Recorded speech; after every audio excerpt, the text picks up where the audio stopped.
A paz do Senhor, meus irmãos, minhas irmãs.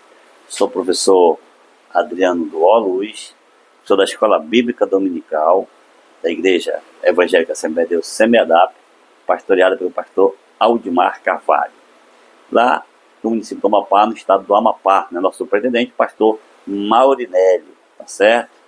Então, meus irmãos, nós estamos iniciando o primeiro trimestre de 2026 sobre a Santíssima Trindade. Olha aí, Santíssima Trindade. Linda, maravilhosa, tema maravilhoso. E o nosso pastor comentador desse trimestre é o pastor Douglas Batista, tá certo? E a nossa primeira lição, já estamos tratando sobre o mistério da Santíssima Trindade. O mistério da Santíssima Trindade. Essa é a primeira lição. Nosso textuário. Este é meu Filho amado, em quem me comprazo. Mateus capítulo 3, versículo 17. Nossa verdade prática. A doutrina da Trindade é central à fé cristã. Um só Deus em três pessoas que coexiste e atua harmoniosamente na obra da redenção. Um só Deus em três pessoas. Eles atuam de forma perfeita, harmoniosamente na obra da redenção. Glória a Deus. Então, meus irmãos, minhas irmãs, nós estaremos hoje, falando um pouco sobre esse batismo, como foi que aconteceu o batismo de Jesus Cristo. Vamos falar sobre essa revelação aí. E também vamos falar, meus irmãos, sobre a distinção e a unidade das pessoas divinas. Eles são uno, mas são pessoas. Vamos falar sobre isso, distinção e a unidade. E depois a relevância da Trindade para a fé cristã. A Santíssima Trindade tem uma relevância especial para a nossa fé cristã. Sobre a revelação trinitária no batismo de Jesus, então aqui foi preciso que Jesus se batizasse, decorrente da obediência que Jesus tinha com o Pai, sempre teve com o Pai. E que Jesus Cristo, ele mesmo falou, eu não vim subrogar a lei, mas ele disse, eu vim para cumprir a lei. Glória a Deus. Então ele estava cumprindo aí esse ritual do batismo, mas em obediência à palavra de Deus e se assemelhando a um ser pecador. Jesus não era pecador, por isso mesmo que a gente pode até questionar, mas o batismo de João não era para arrependimento de pecado? Pois é, Jesus disse, faça para que se cumpra toda a justiça.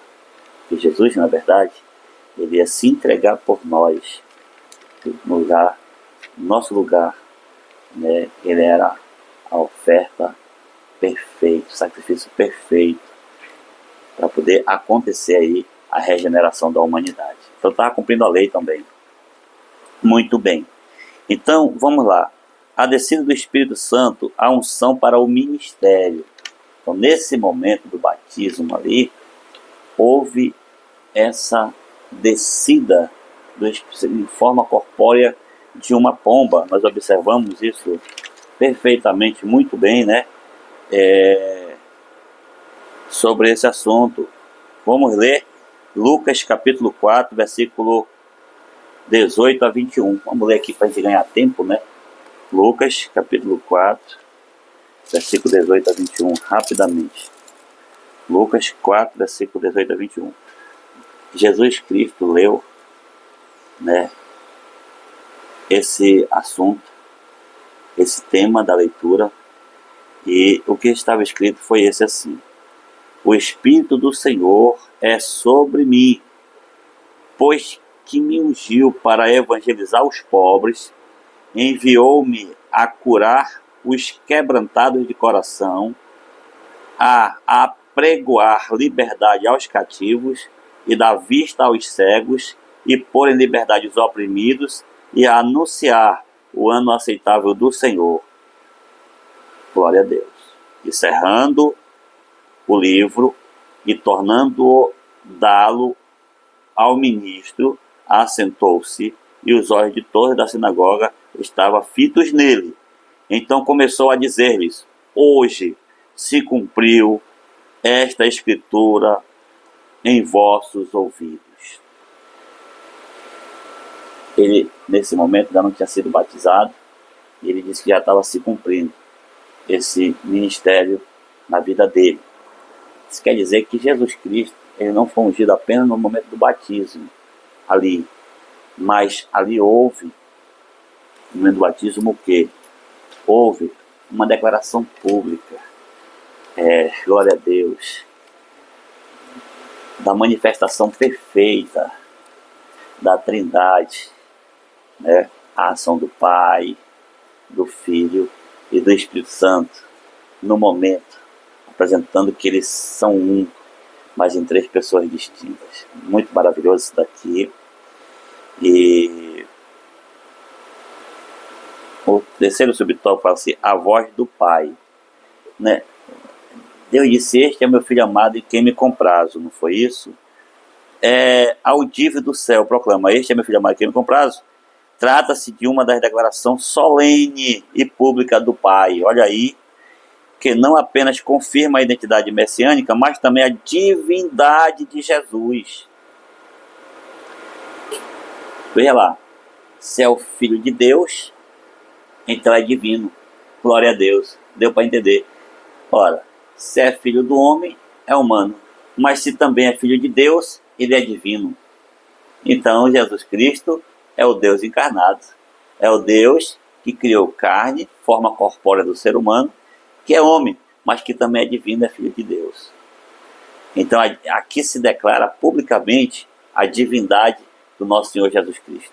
Não era apenas um homem e não era apenas um profeta, mas o nosso próprio Deus se manifestando na terra em forma de um ser humano. Glória a Deus. Então, irmãos, a revelação da Trindade no batismo de Jesus confirma que o Pai, o Filho e o Espírito Santo coexistem eternamente e atuam harmoniosamente na obra da redenção. Glória a Deus. Louvado e exaltado seja o nome do nosso Senhor Jesus Cristo. Nosso segundo ponto da lição fala assim: a distinção e a unidade das pessoas divinas. A unidade e distinção pessoal. Aqui nós temos um exemplo claro sobre isso, né? Olha, a doutrina da Trindade afirma que Deus é uma só essência, uma ousia, uma só essência, ou seja, os atributos de Deus se encontram no Pai, no Filho e no Espírito Santo. Quais são os atributos? Atributos que só cabem a Ele. Por exemplo, a onipresença. Onipresença é um atributo de Deus, mas que também Deus, Pai, é onipresente. Jesus Cristo, o Filho, onipresente. O Espírito Santo, onipresente. Ou seja, esses mesmos atributos tem no Pai, tem no Filho, tem no Espírito Santo. A eternidade é a mesma coisa. A onisciência é a mesma coisa. Onipotência é a mesma coisa. Então, aqueles atuam de forma distinta. Vamos já entender isso aqui. Vamos lá. Olha, por exemplo, eles possuem o mesmo atributo, ou seja, a mesma essência, mas subsistem em três pessoas distintas. Vamos entender isso. A obra da redenção, por exemplo, é trinitária em sua essência. Quer ver? Vamos lá. Efésios 1 e 4. O Pai planeja e elege, se você ler lá, né? O Filho executa a obra expiatória e o Espírito Santo aplica os benefícios da salvação. Olhe só os três trabalhando de forma harmoniosa e se complementando, sendo que o objetivo é único, é a redenção. Você entendeu? Então, assim, nós estamos aqui observando o que? A obra perfeita da redenção sendo trabalhada com o Pai, o Filho e o Espírito Santo, sendo que os três têm a mesma essência. Glória a Deus. Agora vamos lá. A pluralidade na unidade do Antigo Testamento. No Antigo Testamento, porque a doutrina da Trindade, ela foi, vamos já ver, já depois de Cristo, é declarada doutrina.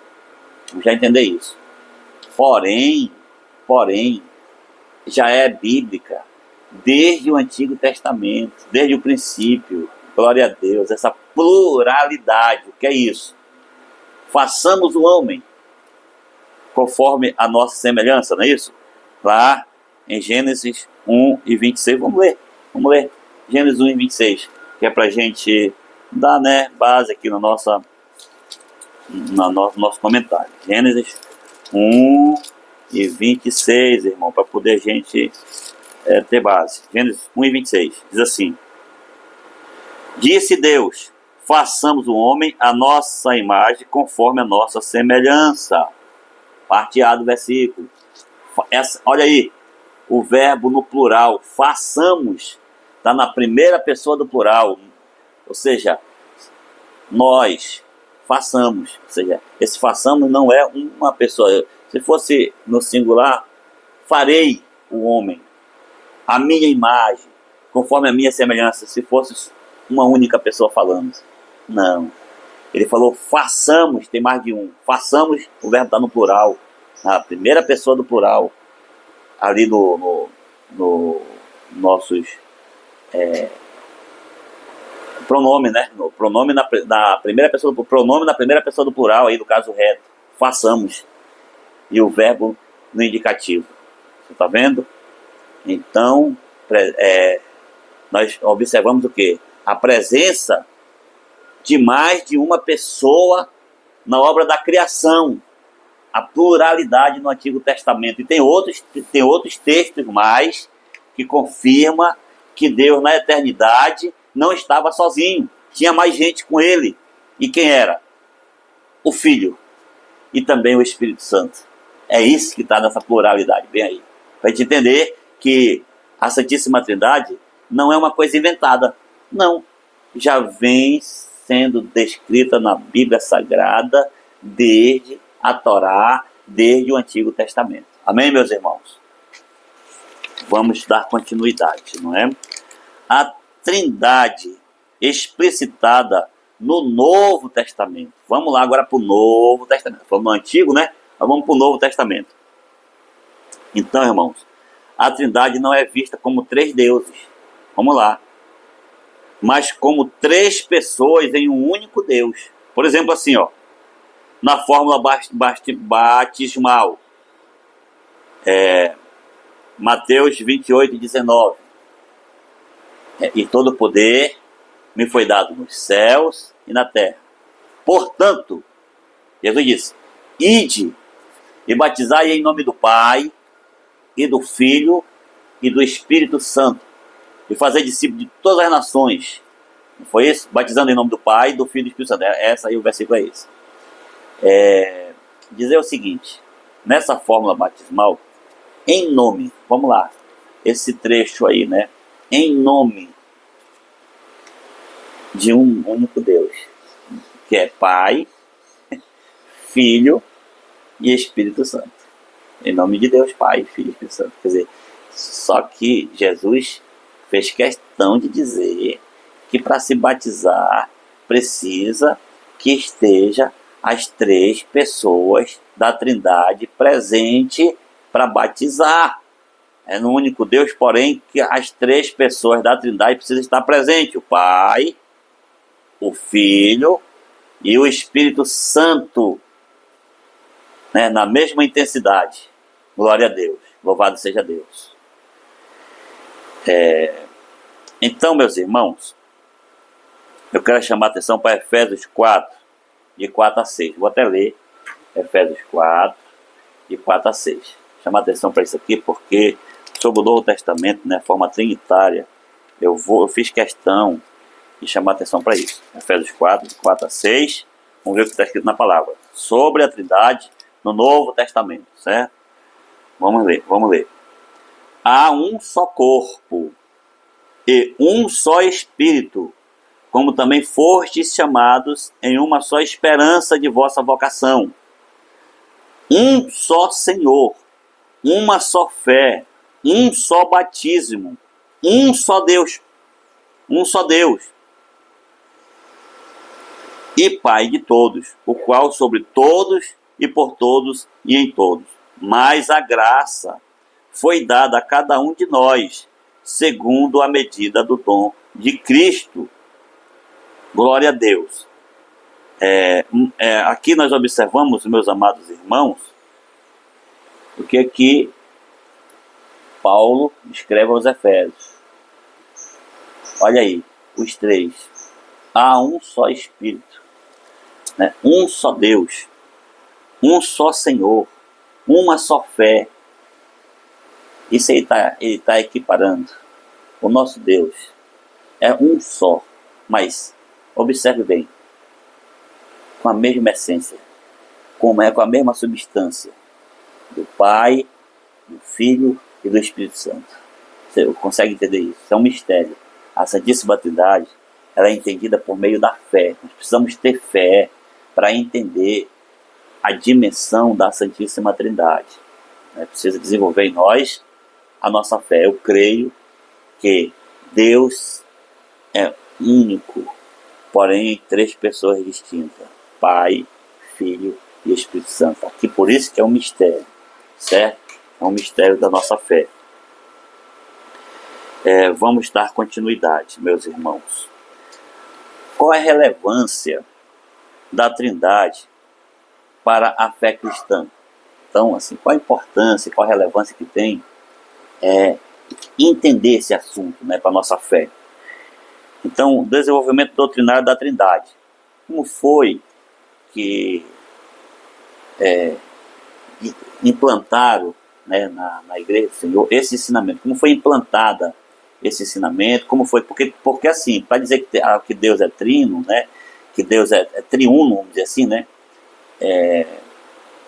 teve que ter teólogos, né, lendo as Escrituras, analisando as Escrituras.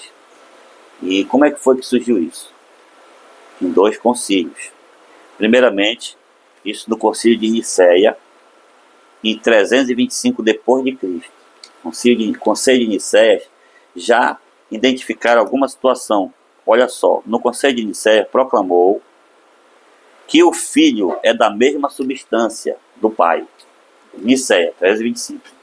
Já entenderam que Jesus Cristo, sendo Filho de Deus, tinha a mesma substância, ou seja, aqueles mesmos atributos que eu comentei anteriormente.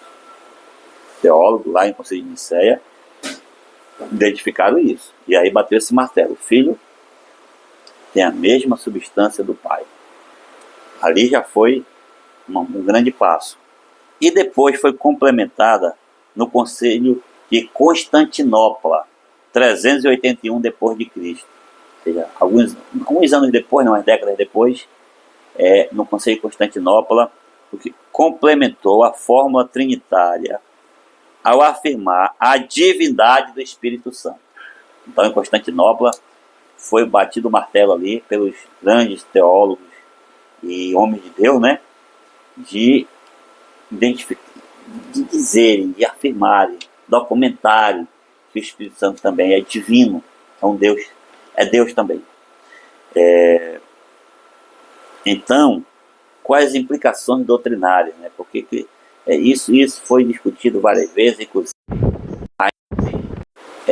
denominações que entendem de forma diferente, que ensinam de forma diferente, não antes, né, a nossa fórmula, a nossa fé que Deus ele é trino, né, a fórmula trinitária de Deus.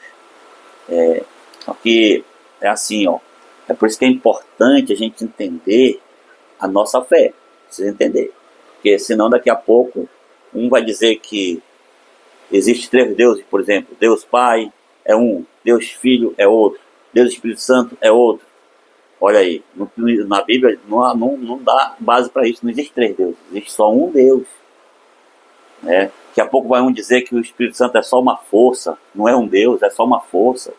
Outro vai dizer que Jesus Cristo é só o Filho, mas é só um ser humano que foi usado. Então, é por isso que é de fundamental importância nós compreendermos a fé que nós professamos, né? Que nós proclamamos e o Deus que nós adoramos. Glória a Deus. Louvado seja o nome do Senhor nosso Deus. Na hora da oração, nós entendemos o quê? Que na oração, por exemplo, nós oramos com a ajuda, com as intercessões do Espírito Santo. Ele nos ajuda, o Espírito Santo, na oração, nos dá unção. O Espírito Santo nos unge, habita no ser humano. Hoje o Espírito Santo habita no ser humano. Jesus, aí essa oração é feita em nome, para Deus, em nome de Jesus Cristo. Foi isso que ele ensinou. Quando fores orar, pedir ao Pai em meu nome, para que o Pai nos conceda a graça. Então temos que pedir a Deus em nome de Jesus. Pedimos em nome de Jesus, temos o auxílio do Espírito Santo. Ou seja, na oração nós já estamos envolvendo aqui a Santíssima Trindade aqui também.